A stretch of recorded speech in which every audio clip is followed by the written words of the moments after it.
Our speaker today, and this should be a very interesting lecture, by the way, again, it will be slides, so we'll be turning the lights down a little bit, is the assistant conservator at SPNEA. Her name is Michaela Neiro, and she's a graduate of Buffalo State College in the Art Conservation program with a master's in object conservation.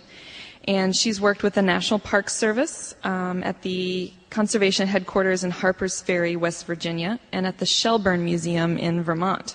And she's been at SPNEA for 2 years, where she's worked with a variety of their multitude of objects and furniture. So please help me welcome Michaela Neiro. Thank you.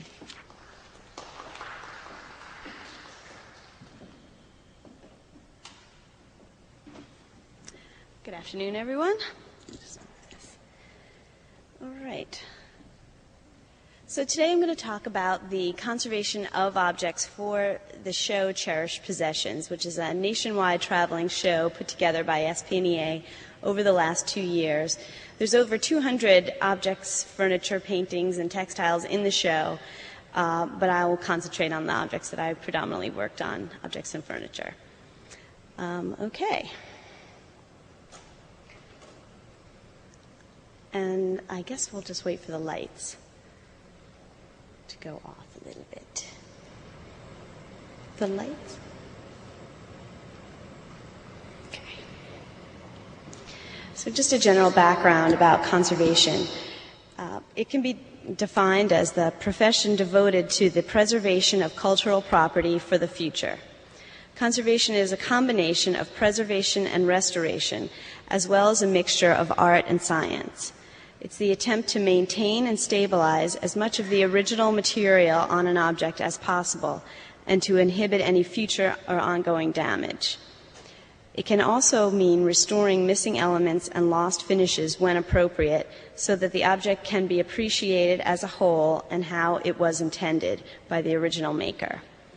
For the past 2 years at SPNEA, the Conservation Department, along with several contract conservators, have been involved with the conservation of over 100 objects for the show. And in this talk, I'll highlight a variety of the materials and varying approaches to treatment. The first 3 treatments will be using more modern materials, and the last few more traditional materials.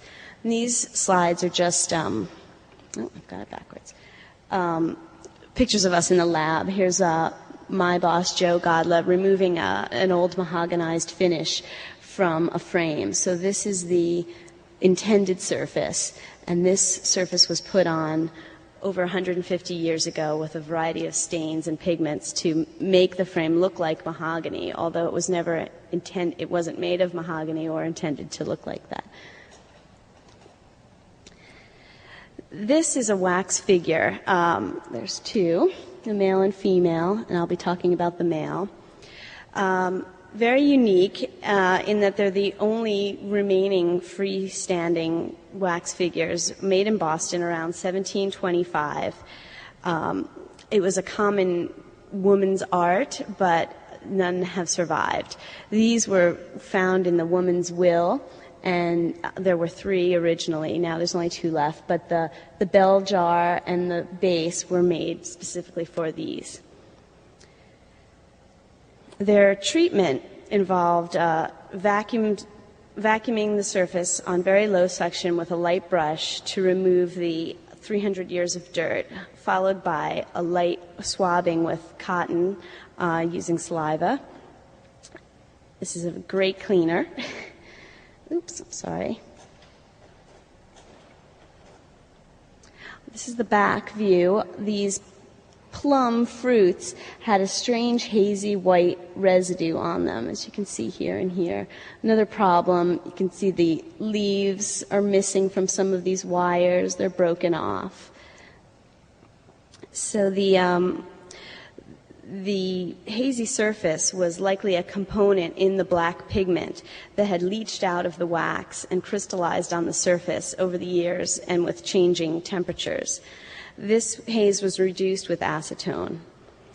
The broken pieces were removed from the grassy area below. There was also obviously this break in the sleeve and in the shoe. the broken wax was adhered. Some additional pigmented beeswax was added to the fill area, and the broken area was smoothed with a heated spatula to create a more unified look. A similar technique was employed on the shoe, here seen before while broken and after. So all the pieces were there. They were just in the grass and had to be found. This carved coat of arms of the Fairweather family was unexhibitable due to its extensive damage, loss, and previous poor repairs and overall grime. Here's a close-up. The three-dimensional elements had been nailed to the backboard. Then they'd broken and were nailed back, not quite flush or too flat to the backboard without spacing, so they didn't flow very well. There are elements missing here. There's little pieces broken off. It just didn't look right. The adhesive that was used to glue these objects flat to the backboard was then removed, and the missing pieces removed, then reattached with spacers to bring them back to their intended elevation. Also, any additional small elements off the tips were remodeled out of epoxy putty. I didn't remodel all of them because it's likely that there would be some loss on an object such as this, but just the ones that really made it look incomplete or not intact. That one piece had to be repaired that was missing. So this is the opposite. The missing one is here, and here's the reverse. So what I did was photograph it with this ruler, make an identical size photo image, and then model this shape in clay, then made a mold using silicone rubber, seen here, of my clay model, then cast an epoxy casting from this.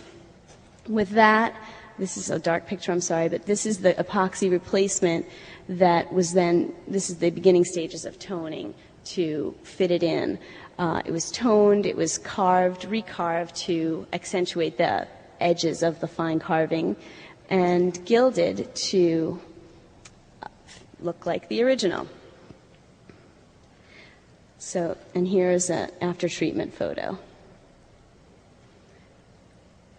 One of the joys of working on SPNEA's collection is the great variety of materials. One of my personal favorite objects was this 1830s feather pelerine. I like this not only because it was beautiful, but because of the creative problem solving that went into its treatment. A pelerine is worn like a shawl outside a woman's coat. They were popular in New England just in this time period between 1825 and 1830, and there's very little information on them, just that they were likely made by the Chinese in South Africa. South Africa was then known as the feather capital of the world, and there's quite a variety of exotic feathers on this. So luckily it was in fairly good condition. It didn't need any cleaning. Feathers are very difficult to clean because their barbs and barbules are so intertwined that any physical action or water disrupts them. And once they've been disrupted, it's their orientation, almost their weave structure, that makes them look as they do. So if you disrupt that, they don't look quite right. So again, they're difficult to clean. Didn't have to clean them. But there were these missing areas. So since the piece was symmetrical, I was able to photograph the opposite area of the loss, make a one-to-one size image of this, scan it into the computer, and print it out on iron-on transfer paper. Then ironed on that image to fabric, which is what we see. See there. And here, smaller pieces. So these are the iron-on image onto a piece of fabric and then cut out to fit into the losses.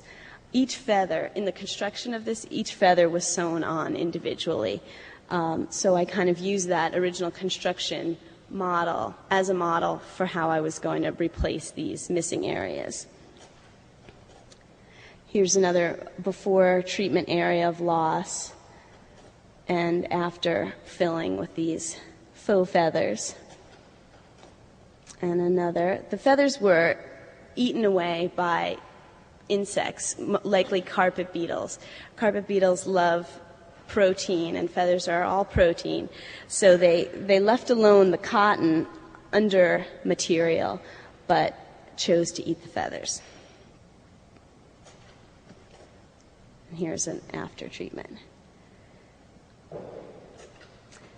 This is just an example. After treatment, we made this mount for display to show how the object would have looked being worn by a person, but not actually put a model mannequin under it.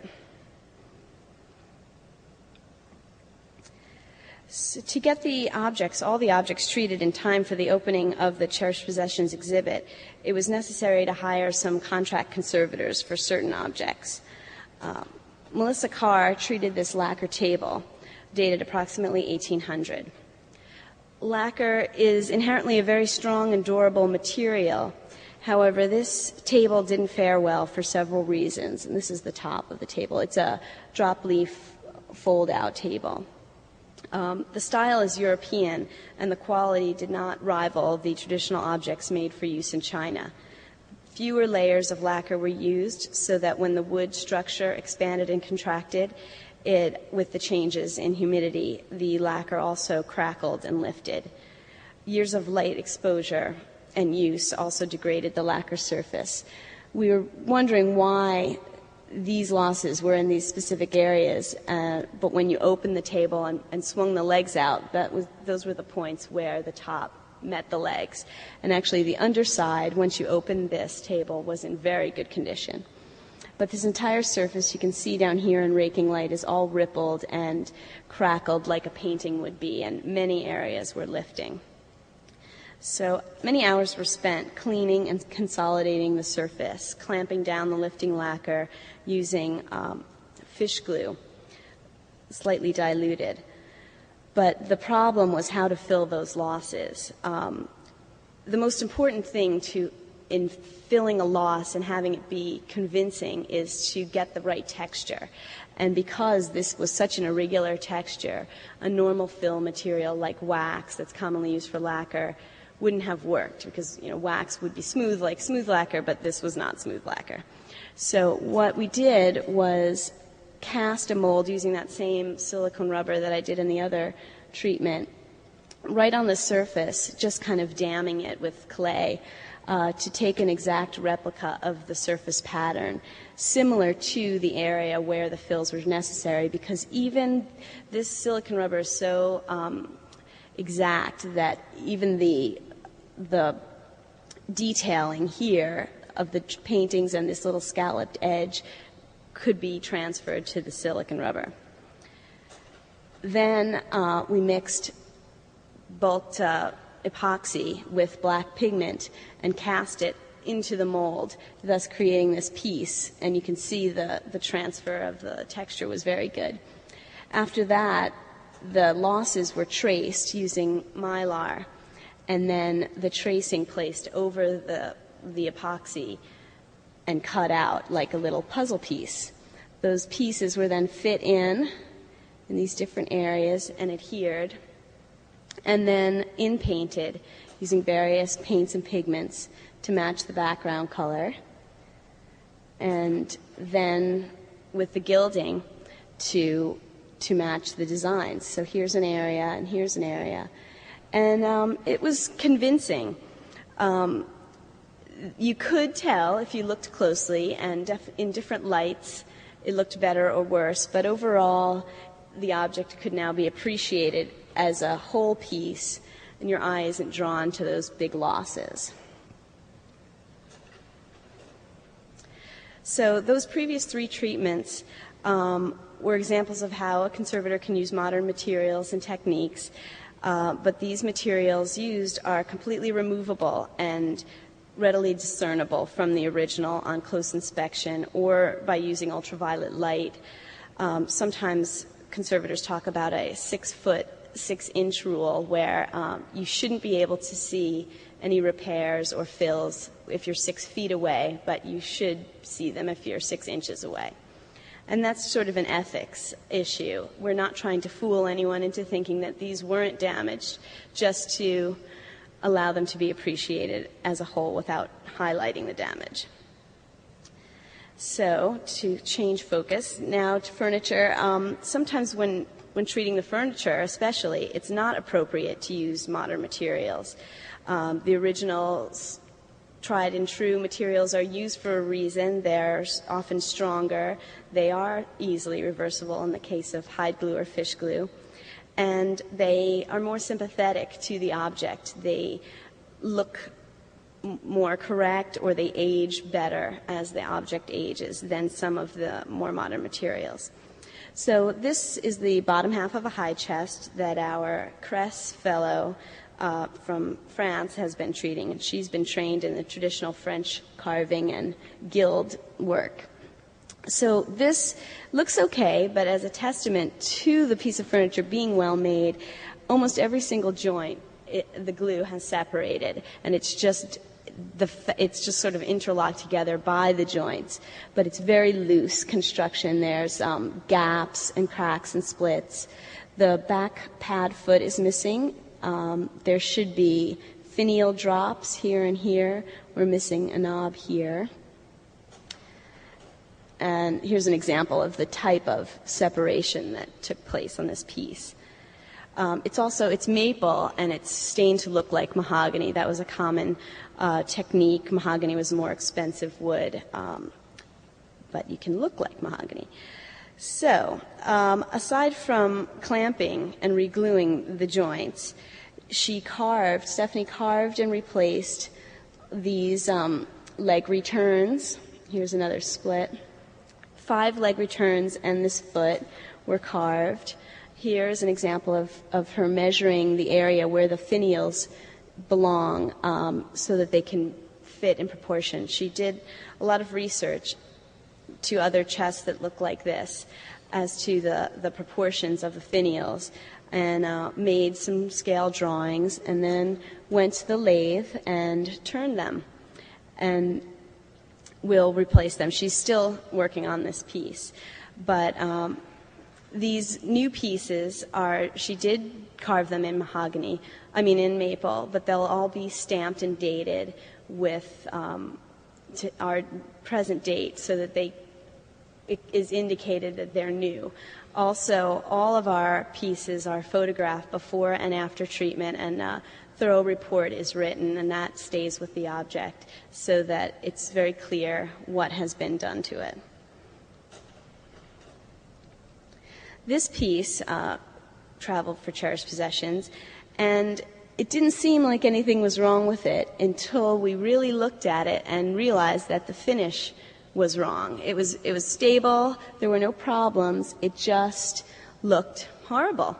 We did some research on the history of this, and it had been refinished in the past, in the late 70s, with a pigmented acrylic finish. The actual piece had been light damaged, so the conservator then felt it appropriate to use a heavy, dark stained finish to cover up and even out this light damage. This picture actually doesn't look as bad as the piece really did, but it was a completely new finish. There was no original, no signs of wear, and so we felt the most appropriate thing to do would be to remove that and kind of start from the beginning. We rarely do this, but this piece called for it. Here's a close-up of, this is before treatment, just of how shiny the finish was. And here's another one where you can see where the hardware was. There's no differentiation in the finish, and that shouldn't be. If anyone has an old piece of furniture and removes the hardware, you'll see a great difference in color between what has been protected by the hardware and what's outside it, and here we don't have that. So it was just removed. The finish was removed with a stripper. Nothing was done to the wood. Here we then started putting on layers of shellac. And so this is with 3 coats of shellac, and then after that the shellac is sanded back. And the purpose of the shellac is to fill the grain, to add some color, to add some life. After the shellac was put on, sanded, many layers, it was, and this was brushed on, the shellac, as opposed to sprayed on the acrylic finish. We used tinted oil-based glazes to highlight the recesses and the corners, these areas here that would have been darker just from use, from handling, from age. We put some darkness on the edges. Again, it's hard to really see a difference in this picture, but it made a big difference. It looked more appropriate. This Chinese cabinet was purchased in 1876 at the Centennial Exhibition in Philadelphia. And here's a picture before treatment. It was housed in a very dark corner of the Runlet May House in Portsmouth, and the cabinet itself became very dark from years of ambient coal soot.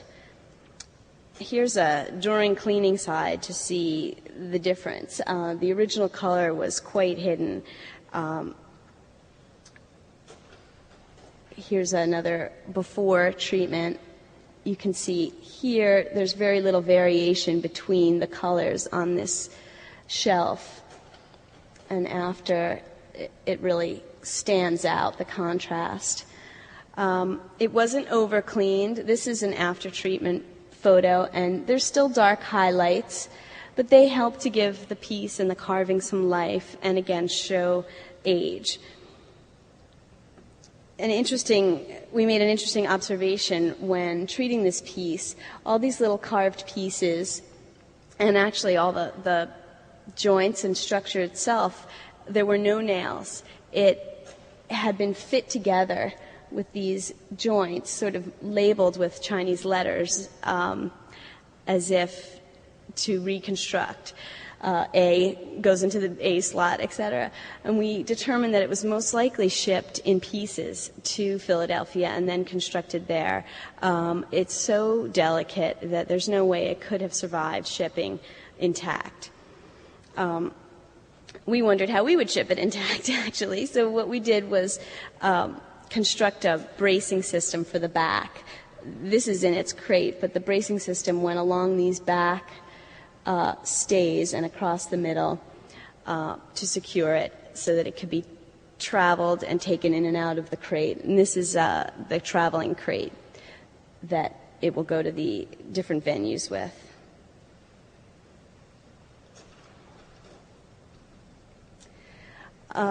This is an object I recently treated actually to replace an object at the Otis House that was taken for cherished possessions. This is a gilded wood and alabaster pier mirror.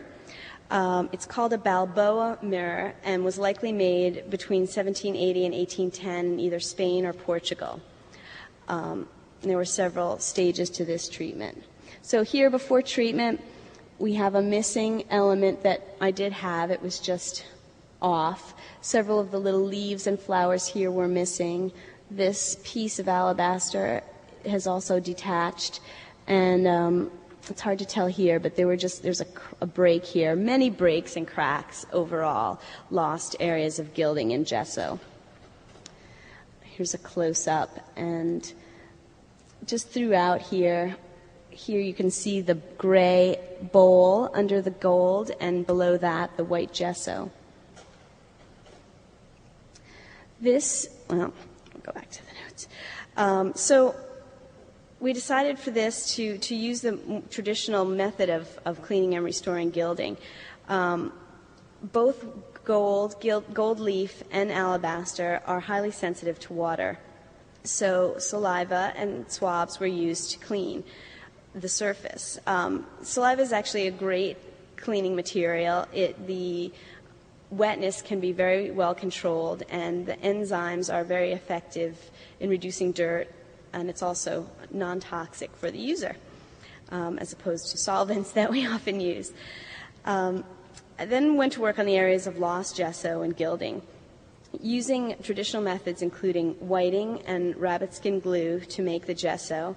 This was applied by brush and then smoothed using French steel recarving tools and some fine grit sandpaper.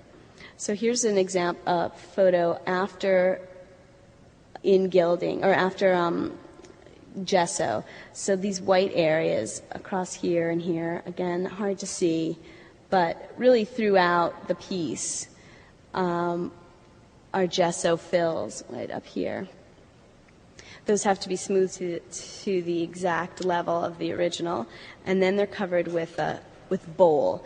Bole is a clay that contains some rabbit skin glue for adhesive and is used under the gilding to give a different tone to the gold.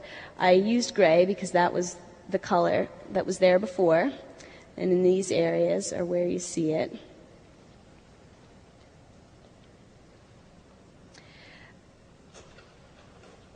Here's just a shot of some traditional gilding tools. This is called a gilder's pad. It's leather, and it's covered with rouge, soft clay. This screen is to prevent wind because the actual piece of gold leaf is very, very thin and blows around very easily. The gilder's knife cuts the sheets of gold, and the squirrel hair brush is what you use to apply the small piece of gold to your object. If you touch it, it sticks to your fingers and you just can't do anything with it. This is a shot I noticed while treating this piece that actually the entire piece had been completely re-gilded in the past. It was probably damaged similarly. Again, expansion and contraction of the wood substrate causes cracking in the stiff gesso, and instead of going through the painstaking process that I did of filling these losses, it's much easier to just coat the whole thing with gesso and re-gild it, and then it would look bright and new. So it's, again, very hard to tell, but under these drops there's some losses where you can see red bole, and with some bits of gold on them, and that's an indication that it was gilded. The original bowl was red, and I could tell that the carving looked sharper then because there was just one less layer of material on them. There's also a gap. One of the reasons why this was so damaged was because of the shrinkage. There's now a small gap between the original layer of gilding and the layer we see. So it was kind of hollow in there, and that caused a lot of breakage.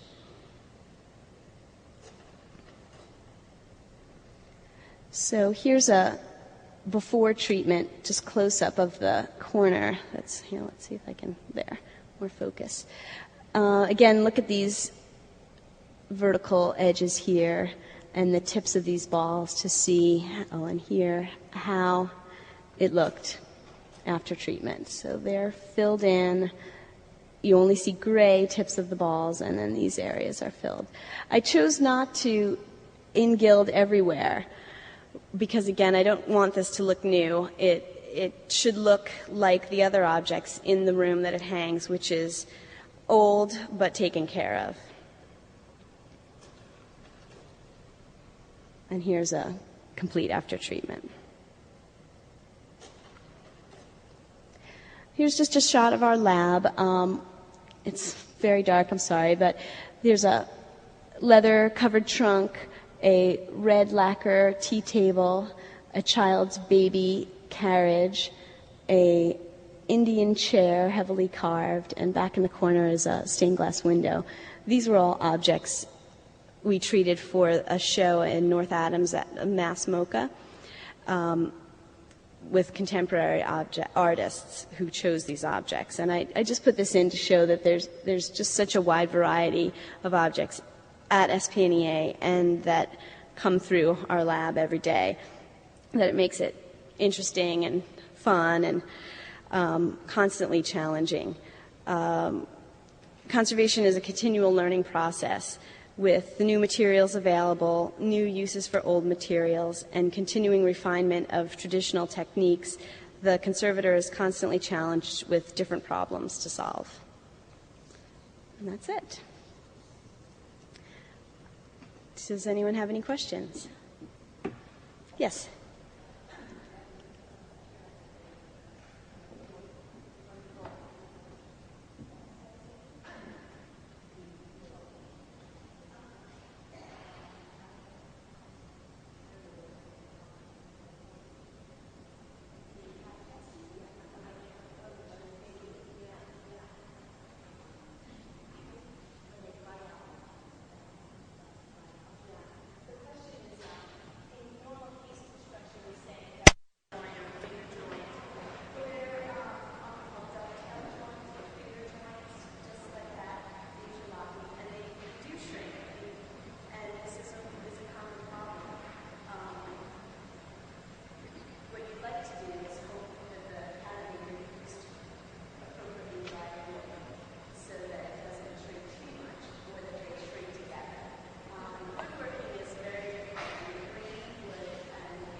I actually didn't use replacement feathers. I made these feathers out of photographic images of the original feathers onto fabric. I considered using original feathers, trying to find these feathers, but I thought that would be very difficult to try and find some feathers. I considered using commonly found feathers and dyeing them or painting them to match. But if I had found original feathers, I don't think I would have used them anyway, because you would never be able to distinguish the feathers I put in from the feathers that were originally there. If I used real feathers that were painted or dyed, I don't think I would have been able to do it as well to make them look good. The feathers have such an iridescence, especially these, that maybe straight on with the light they would have looked okay, but at any other angle they probably wouldn't have. And I'm amazed by the accuracy that the iron-on transfer gave to these feathers. You could tell if you looked, but luckily there were small enough losses that I could overlap the original feathers over my fill, so it really hid them very well. Yes? Oh, the mirror, the question is the mirror wood or marble? It was alabaster and wood. The alabaster on the flats and the gilded areas were wood. Alabaster is similar to marble, but it's translucent, and it's also found above ground as opposed to in the ground. Marble is mined, and alabaster is on the surface. Again, it's water sensitive. It degrades with too much water, so it's got to be protected as soon as it's mined and kept inside.